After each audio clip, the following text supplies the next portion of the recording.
Salut à toi, c'est les Nomades Modernes. On se retrouve aujourd'hui dans une nouvelle vidéo où on va décrypter et analyser l'actualité mondiale qui s'est passée cette semaine. On va commencer par les nouvelles qui se sont passées en France et on va passer à l'international. On commence tout de suite avec une avalanche qui a eu lieu ce samedi dans les Pyrénées-Atlantiques. Une randonneuse a été tuée et un randonneur grièvement blessé samedi en début d'après-midi dans une avalanche survenue dans le secteur de l'Ain-Rhin dans les Pyrénées-Atlantiques, a-t-on appris auprès des secours et des autorités. L'avalanche s'est produite vers 13 h, hors domaine skiable, dans le vallon de Garbadère, à environ 1250 mètres d'altitude. Et cette avalanche, elle a initialement emporté 3 personnes. Une a été indemne, elle a donné l'alerte, et les secouristes ont plus tard dégagé le corps sans vie d'une randonneuse quinquagénaire ainsi qu'un randonneur dans un état grave, qui était en cours d'hospitalisation en milieu d'après-midi, a précisé la préfecture. Il y a donc un mort et un blessé grave dans cette avalanche. On va parler politique avec Emmanuel Macron, qui, ce vendredi 13 janvier, n'a pas eu trop de chance. En effet, alors qu'il était en visite dans le Nord, il s'est attiré les foudres de nombreux politiques pour avoir affirmé que l'alcoolisme et le tabagisme se sont peu à peu installés dans le bassin minier. Il avait aussi déploré l'échec scolaire.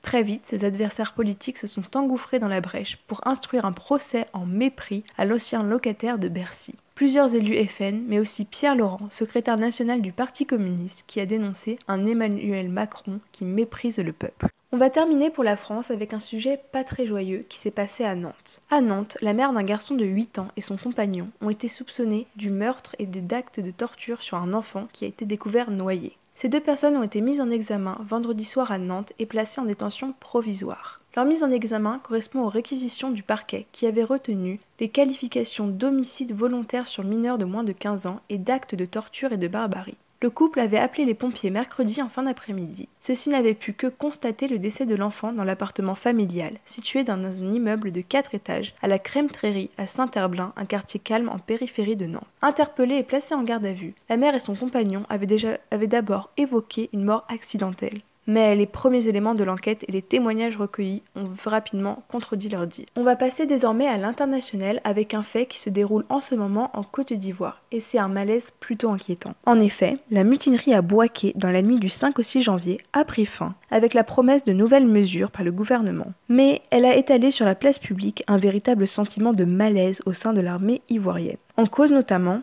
la promotion rapide d'officiers issus des forces rebelles ayant aidé le président Ouattara à accéder au pouvoir en 2011 au détriment des officiers historiques. À la suite de la mutinerie, le président a renvoyé les chefs de l'armée, de la police et de la gendarmerie. On va terminer ce numéro avec une nouvelle incroyable qui s'est déroulée aux États-Unis. C'est une incroyable histoire que relatent les médias américains. Cette histoire, c'est celle d'une américaine qui s'appelle Camilla Mobley, enlevée à sa naissance dans un hôpital de Floride en 1998 et qui vient d'être retrouvée chez son ravisseur 18 ans plus tard. Elle a grandi à Walterboro, en Caroline du Sud, avec celle qu'elle croyait être sa mère, mais qui était en réalité sa ravisseuse. Ses parents biologiques ont été informés de la nouvelle par le shérif. Sa véritable mère avait accouché à l'âge de 16 ans dans un hôpital de Floride. Une fausse infirmière l'avait enlevée 8 heures seulement après sa naissance. Pendant des années, des recherches ont eu lieu dans tous les États-Unis pour retrouver l'enfant disparu, ainsi qu'une récompense de 250 000 $ en vain. Jusqu'à aujourd'hui, où une analyse ADN a pu confirmer la parenté. C'est un cas qu'on n'avait pas vu dans le pays depuis très longtemps, a confirmé le shérif de Jacksonville, Mike Williams. La kidnappeuse, Gloria Williams, a été arrêtée. Camilla Mobley, très perturbée par cette nouvelle, a parlé pour la première fois à ses vrais parents vendredi. Voilà, c'est tout pour cette vidéo, j'espère qu'elle vous a plu. N'hésitez pas à donner votre avis dans les commentaires, on se fera un plaisir de vous lire. On vous retrouve dimanche prochain, à très vite.